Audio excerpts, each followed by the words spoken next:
بسم اللہ الرحمن الرحیم۔ جو بات آج کرنے لگے ہیں بظاہر بڑی عجیب سی لگے گی اور آپ لوگ یہ سمجھیں گے کہ اس کا دین سے کیا تعلق ہے، لیکن مسلمان کا کوئی عمل بھی دین سے باہر نہیں ہے۔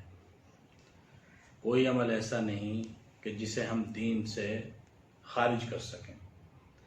آج کل ایک عام بیماری پائی جاتی ہے کہ پیٹ بڑھا ہوا ہونا۔ اکثر و بیشتر لوگوں کے پیٹ بڑے ہوئے ہوتے ہیں۔ اگر عمر کے ساتھ ساتھ یہ بڑھا ہو تب تو بات کسی درجے میں قابل عفو ہے، نظر انداز کرنے کے قابل ہے، لیکن بعض نوجوان لڑکے جو کھیل بھی رہے ہوتے ہیں، بعض دفعہ ورزش بھی کر رہے ہوتے ہیں، لیکن ان کے بھی پیٹ نکلے ہوئے ہوتے ہیں۔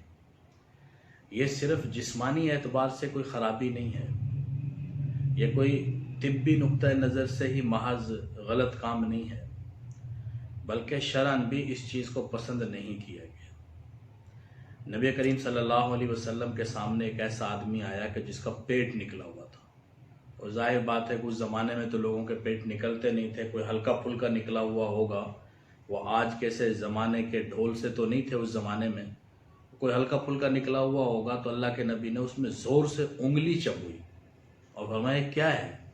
مطلب کہ آپ نے ناپسندیدگی کا اظہار فرمایا، آپ نے ناراضی کا اظہار فرمایا۔ اور حضرت عائشہ رضی اللہ تعالیٰ فرمایا کرتی تھیں کہ حضور صلی اللہ علیہ وسلم کے بعد زندگی دنیا میں جو سب سے پہلی بدعت ایجاد ہوئی وہ اس پیٹ کو بھرنے کی بدعت ہے۔ یہ کوئی شرعاً بدعت نہیں ہے کہ اگر کوئی آدمی پیٹ بھر کے کھانا کھاتا ہے، زیادہ کھانا کھاتا ہے تو کوئی شرعاً بدعت ہو گئی، کوئی گناہ ہو گیا، ایسی بات نہیں ہے۔ مطلب کہ حضور کے زمانے کے بعد، حضور کے دنیا سے جانے کے بعد جو سب سے پہلا کام ایجاد ہوا جو حضور کے زمانے میں نہیں تھا، وہ کثرت سے کھانا کھانا، پیٹ بھر کے کھانا کھانا۔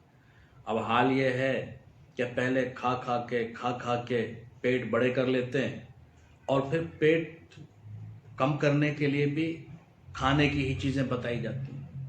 یہ تو وہ ایک عجیب سی بات جو کہی جاتی ہے کہ میں تجھ کو بتاتا ہوں سبب رہائی کا، رشوت لے کے پھنس گیا ہے، رشوت دے کے چھوٹ جا۔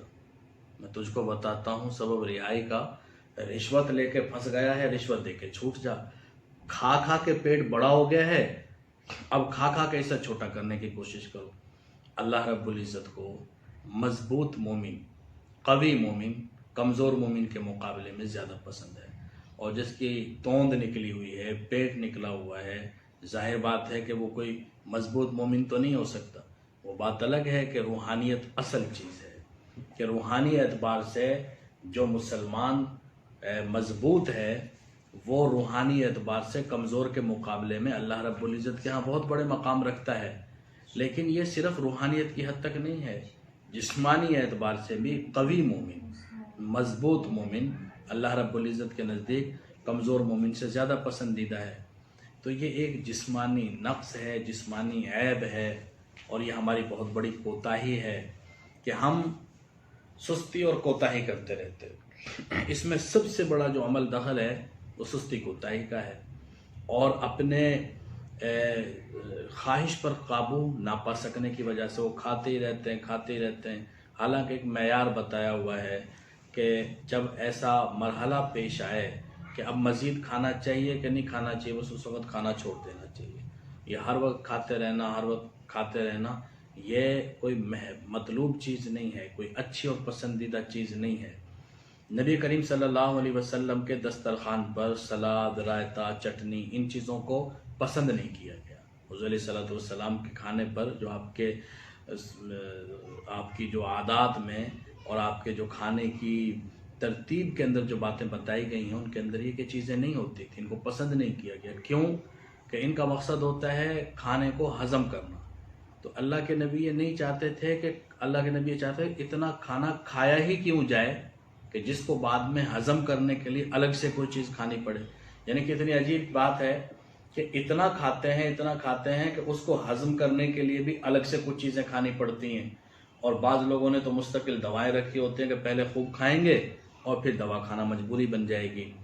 تو یہ جو چیز ہے اس نے ہمیں جسمانی طور پر بہت نقصان پہنچا، اور جب جسم کمزور ہوتا ہے، جسم کو نقصان ہوتا ہے تو انسان کے روح کا بھی نقصان ہو جاتا ہے۔